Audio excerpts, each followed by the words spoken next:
Good day everyone. If you are new to the channel, please subscribe and click the bell icon to receive notifications for future videos.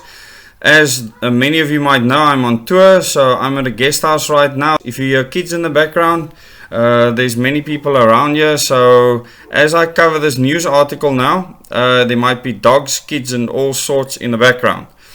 But this is one specific article that came out a while back. It's in Business Tech, where the headline says, Minister warns of earlier than expected third COVID-19 wave in South Africa, which will bring fresh restrictions.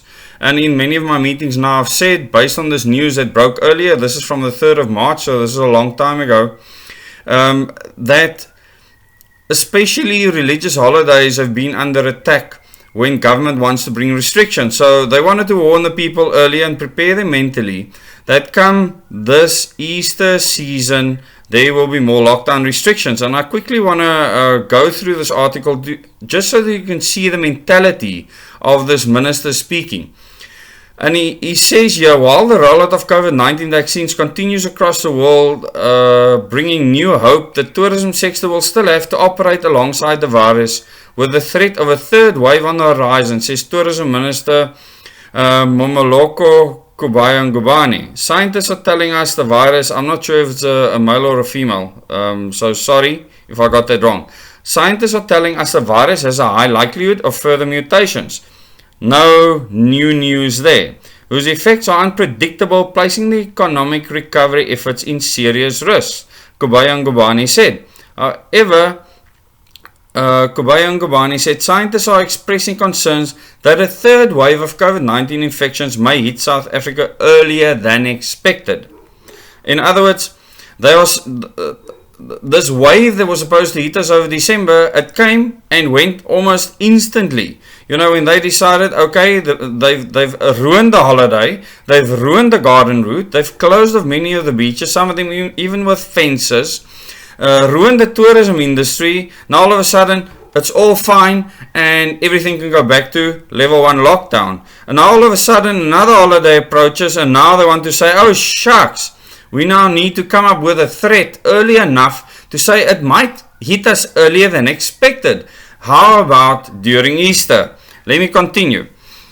If indeed the third wave hit us, the level of restrictions will have to be commensurate to the risk level. The conclusion to be drawn from all of this is that the tourism sector will, for some time, have to operate alongside the virus. So you in the tourism industry, like at this guest house where I'm staying now, that cannot receive anyone from overseas at this moment in time, you must live alongside the virus. The virus, as they call it, will absolutely control everything in your life. When there are billions of viruses out there in the world. It also means that the sector is possibly facing numerous stop-start cycles as restrictions are increased or eased in line with a risk-adjusted approach that responds to the evolution of the virus. These people are viral evolution experts, it looks like.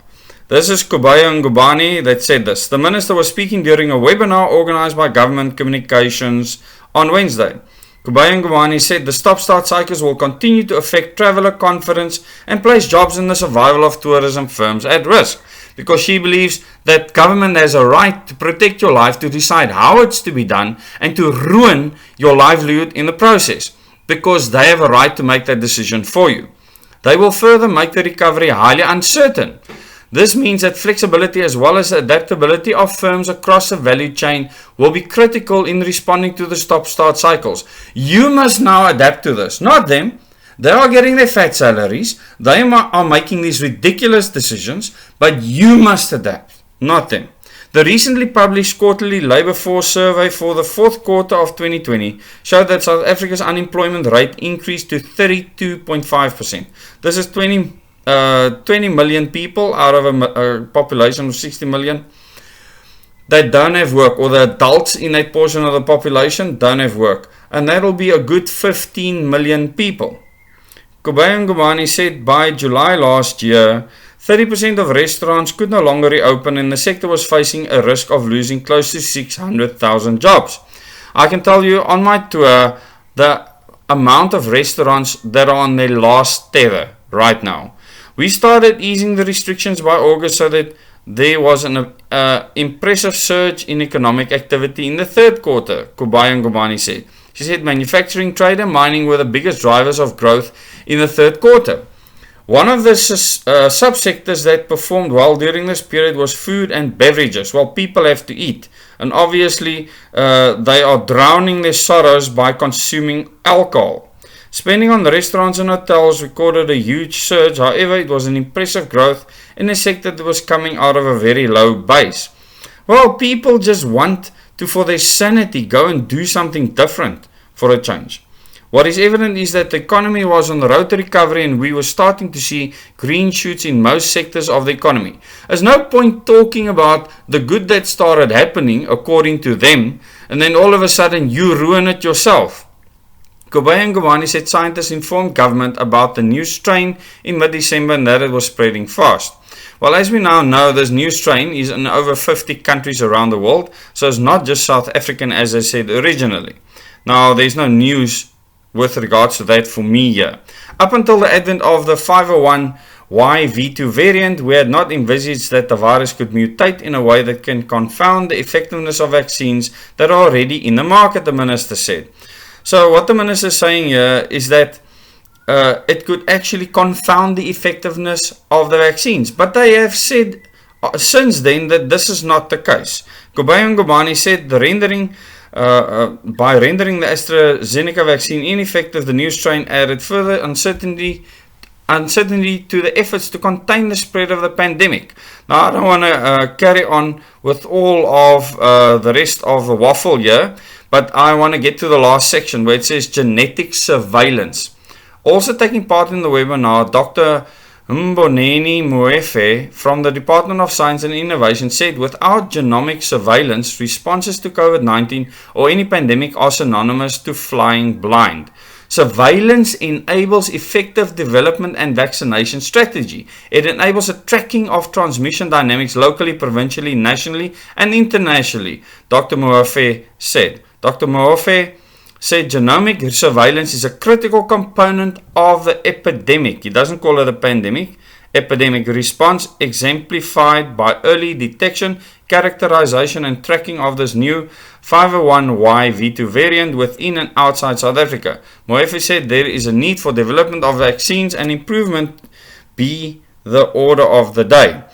So there, all you have to do is create a virus strain that people will die over, get the media to work with, get a government to fall for it, and you can monitor, track and trace the entire population. So I hope you've watched to the end of this video. This article will be included in the description below this video, so please go and read it. And thank you to all of those of you that have supported this channel. Please continue supporting this channel, Double O Desk. Keep me going. You can donate if you are able to the Double O Desk Capitec account in the description below this video. And I really want to thank everyone that's done that and that's made it possible for this channel to continue, for me to be on tour and speak to people around the country. I really want to thank you for that. Please remember, you can go to the Double O Desk Facebook page. It's called Double O Desk. Go and join there where I give frequent small little updates, which is a lot quicker than just uploading a video. And then go to the playlist section of this channel if you're new to the channel. If you're not new and you haven't watched the Question Everything series and the Moments in Time series, that is essential viewing. Go and view those videos and you'll know what this channel is about. Thank you very much. Till the next video.